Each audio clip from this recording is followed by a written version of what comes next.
వేడి నీటిలో meal maker నానబెట్టాను కదండి, ఇదిగోండి స్టవ్ వెలిగించి కళాయి పెట్టానండి.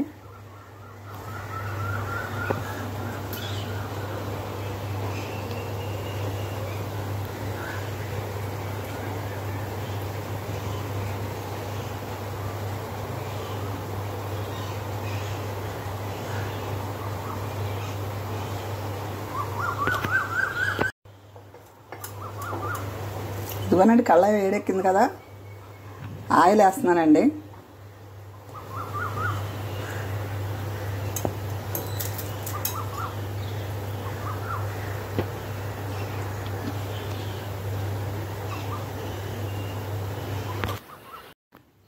ఇదిగోనండి ఆయిల్ వేడెక్కింది కదా, ఇవి మిల్ మేకర్ నానబెట్టాను కదండి, ఇవి ఇలా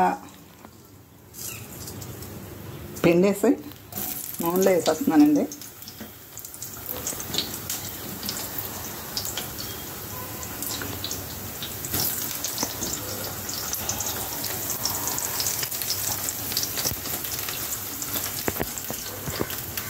ఇదిగోనండి ఇవి పిండేసి ఆయిల్లో నూనెలో వేసి వేస్తున్నాం కదండి, ఇదిగోండి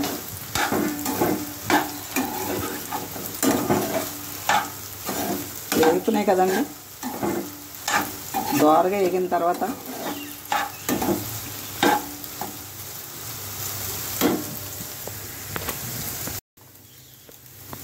ఇదిగోనండి వేగుతున్నాయి కదా,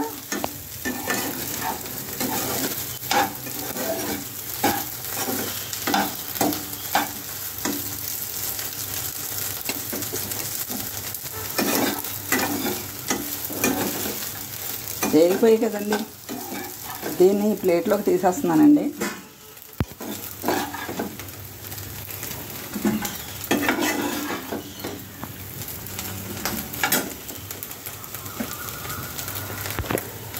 అవి వేరే ప్లేట్లోకి తీస్తాను కదండి, ఇందులోకి ఇదిగోండి మళ్ళీ కొద్దిగా ఆయిల్ వేస్తున్నానండి, ఉల్లిపాయ ముక్కలు అవి వేగడానికి.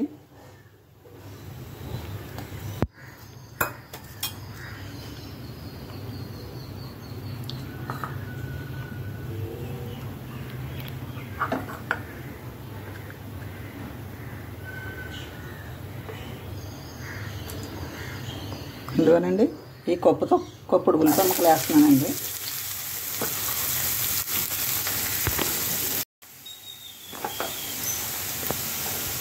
ఇదిగోనండి ఉల్లిపాయ ముక్కలు వేగుతున్నాయి కదా, పచ్చిమిరపకాయలు వేస్తున్నానండి, పచ్చిమిరపకాయ ముక్కలు. తర్వాత రెండు రొబ్బలు కరివేపాకు వేస్తున్నానండి.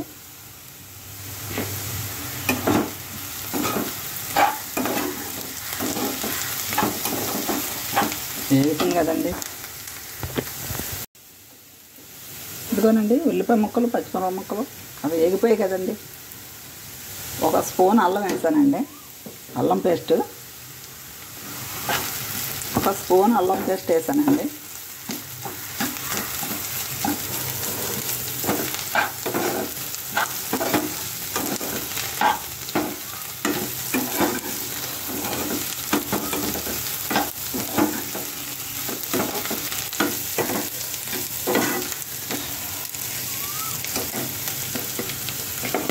ఇదిగోనండి ఒక కప్పు టమాటా ముక్కలు వేస్తున్నానండి.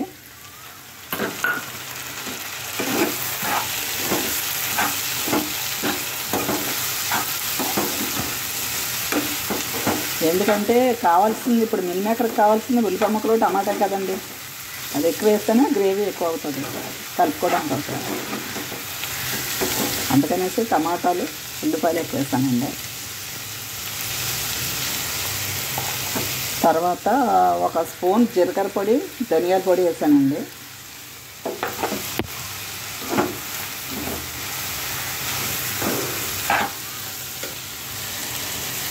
ఇందులో సాల్ట్ కూడా సరిపడా వేసేస్తున్నానండి, ఎందుకంటే ఇవి బాగా మగ్గుతుంది అనేసి ఉల్లిపాయ ముక్కలు వేస్తే మాడిపోకుండా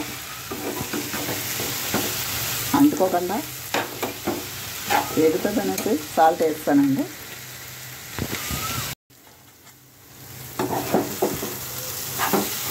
ఇవ్వండి వీటికి కారం ఉప్పు అన్నీ మసాలా అంతా పట్టాయి కదండి మిల్ మేకర్కి. ఇప్పుడు నీళ్ళు వేస్తున్నానండి, ఇవ్వనండి ఎందుకంటే మిల్ మేకర్ పీల్చుకుంటుంది కాబట్టి నీళ్ళు ఎక్కువే పడతాయండి.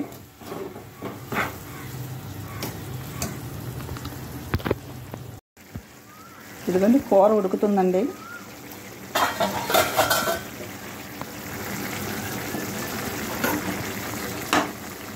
ఈ నీరంతా పీల్చేసుకోవాలి కదండి.